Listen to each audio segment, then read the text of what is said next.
എന്നാൽ അവസാനത്തോളം സഹിച്ചു നിൽക്കുന്നവൻ രക്ഷിക്കപ്പെടും. സഹിക്കുന്നു എങ്കിൽ നിങ്ങൾ കൂടെ വാഴും. ക്രിസ്തീയ മാർഗം സഹനത്തിൻ്റെ മാർഗമാണ്. യേശുക്രിസ്തു നമ്മുടെ രക്ഷിതാവും കർത്താവുമാണ്. നമുക്ക് നല്ലൊരു മാതൃക വെച്ചിട്ടാണ് യേശു പോയത്. പ്രിയപ്പെട്ടവരെ, നിങ്ങളെ ആരെങ്കിലും ഉപദ്രവിക്കുന്നുണ്ടോ? നിങ്ങളെ ആരെങ്കിലും കുത്തുവാക്ക് പറഞ്ഞ് നിന്ദിക്കുന്നുണ്ടോ? നിങ്ങളെ ആരെങ്കിലും വേദനിപ്പിക്കുന്നുണ്ടോ? നിങ്ങളുടെ ഭാഗത്താണ് ന്യായം കേട്ടോ. നിങ്ങൾക്ക് സഹിക്കാൻ പറ്റുന്നില്ലേ? നിങ്ങൾക്ക് എന്തെങ്കിലും പറയാൻ തോന്നുന്നുണ്ടോ? നിങ്ങൾ പറയരുത്, തിരിച്ചു പറയരുത്. അങ്ങനെയല്ല യേശു നമ്മെ പഠിപ്പിച്ചത്. സഹിക്കാൻ പറ്റാതെ വന്നാൽ നിങ്ങൾ ആ ക്രൂശിലേക്കൊന്ന് നോക്കണം. ഈ ലോകത്തിലെ മനുഷ്യർ പ്രതികരിക്കുന്ന പോലെ പ്രതികരിക്കരുത്. ന്യായം പറയരുത്, തർക്കിക്കരുത്, ശകാരത്തിന് പകരം ശകാരം പറയരുത്. കഷ്ടം അനുഭവിക്കാനാ ദൈവം നമ്മെ വിളിച്ചത്. സഹിക്കുവാനാ ദൈവം നമ്മെ വിളിച്ചത്. നിങ്ങൾ നിന്ദിക്കപ്പെടുന്നുണ്ടെങ്കിൽ, നിങ്ങൾക്ക് മുറിവേൽക്കുന്നുണ്ടെങ്കിൽ, നിങ്ങളുടെ ഭാരം മുഴുവൻ ദൈവസന്നിധിയിൽ ഇറക്കി വെക്കാനാ ദൈവം നമ്മോട് ആലോചന പറയുന്നത്. നമ്മുടെ കർത്താവും ചെയ്തത് അങ്ങനെ തന്നെയാണ്. ന്യായമായി വിധിക്കുന്നവൻ്റെ പക്കൽ കാര്യം പരമേൽപ്പിച്ചു. എന്നിട്ട് തൻ്റെ ശത്രുക്കൾക്ക് വേണ്ടി പ്രാർത്ഥിച്ചു. അവരോട് ക്ഷമിക്കണമേ എന്ന് പ്രാർത്ഥിച്ചു. പ്രിയപ്പെട്ടവരെ, നിങ്ങൾ മറുതലിക്കരുത്, തർക്കിക്കരുത്, തർക്കുത്തരങ്ങൾ പറയരുത്. അത് യേശുവിൻ്റെ വഴിയല്ല. യേശു നമുക്ക് കാണിച്ചു തന്ന വഴി നിത്യതയിലേക്കുള്ള വഴിയാണ്. അത് സഹനത്തിൻ്റെ മാർഗമാണ്, ക്ഷമയുടെ മാർഗമാണ്. ആരും തർക്കിക്കരുത്. വിശുദ്ധ ബൈബിളിലൊരു സ്ത്രീയെ കാണാം. ഹന്ന എന്നാണ് പേര്. ഒത്തിരി നിന്ദകളിലൂടെ, വേദനകളിലൂടെ കടന്നുപോയൊരു സഹോദരിയാണ്. തലമുറകൾക്ക് വേണ്ടി ഒത്തിരി നാളുകൾ കാത്തിരുന്നു. കുടുംബത്തിൻ്റെ അകത്ത് നിന്ന് കുത്തുവാക്കുകൾ കേൾക്കേണ്ടി വന്നു.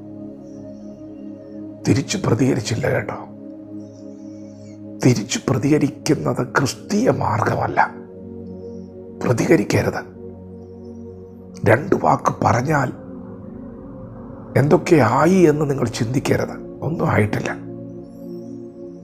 നിങ്ങൾ സാധാരണ മനുഷ്യനായി, അത്രേ ഉള്ളൂ. എന്നാൽ നിങ്ങൾ പ്രതികരിക്കാതിരുന്നാൽ,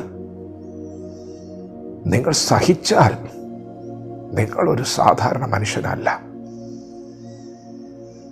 യേശുക്രിസ്തു സഹിക്കുകയാണ് ചെയ്തത്. സഹിക്കുന്നവരോടൊരാലോചനയുണ്ട്. നിങ്ങൾ യേശുവിൻ്റെ മാർഗത്തിലാണ്, നിങ്ങൾ യേശുവിൻ്റെ വഴിയിലാണ്. നിങ്ങൾക്കൊരു കിരീടം വെയിറ്റ് ചെയ്യുന്നുണ്ട്. സഹിക്കാൻ നിങ്ങൾക്ക് പറ്റുന്നില്ലേ? നിങ്ങൾ ആ ക്രൂശിലേക്കൊന്ന് നോക്കണം. നമ്മുടെ നാഥനെ ഒന്ന് നോക്കണം. സഹിക്കാനാണ് യേശു പഠിപ്പിച്ച്. എത്ര ശകാരം കേട്ടാലും തിരിച്ച് ശകാരിക്കാതെ സഹിക്കണം. പൊട്ടിക്കരയാൻ തോന്നുന്നുണ്ടെങ്കിൽ കതക് പതുക്കെ അടയ്ക്കണം. ദേഷ്യം കാണിക്കരുത്. അകത്ത് കയറിയിട്ട് കരയണം. ഇത് ക്ഷമയുടെ മാർഗമാണ്.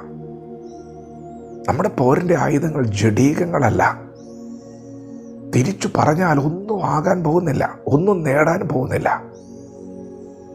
ക്ഷമിച്ചാൽ, നിങ്ങൾ ക്ഷമിച്ചാൽ നിങ്ങൾ രക്ഷിക്കപ്പെടും. ക്ഷമിച്ചാൽ, സഹിച്ചാൽ രക്ഷിക്കപ്പെടും. സഹിച്ചാൽ നിങ്ങൾ അവനോട് കൂടെ വാഴും. വാഴുമെന്ന് പറഞ്ഞാൽ വാഴും. ഇന്ന് നിങ്ങളെ ഒതുക്കുന്നവനെ ചവിട്ടി വാഴും.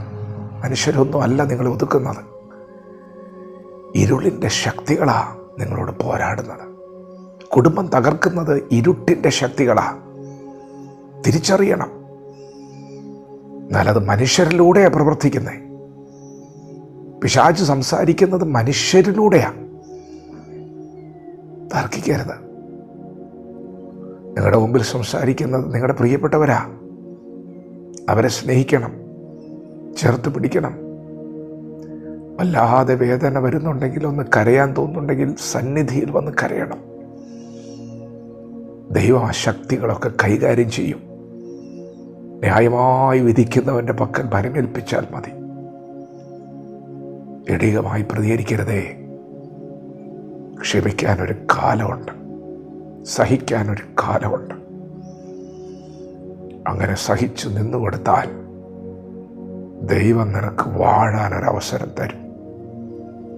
അല്പനേരത്തേക്കൊരു കഷ്ടപ്പാട് ഈ ഭൂമിയിലുണ്ട്. സഹിക്കുവാൻ ദൈവം വിളിക്കുന്നു, ക്ഷമിക്കുവാൻ വിളിക്കുന്നു. അങ്ങനെ നിന്നുകൊടുത്താൽ നീ വാഴും. കർത്താവിനോട് കൂടെ വാഴും. വചനത്തോട് പ്രതികരിക്കാം.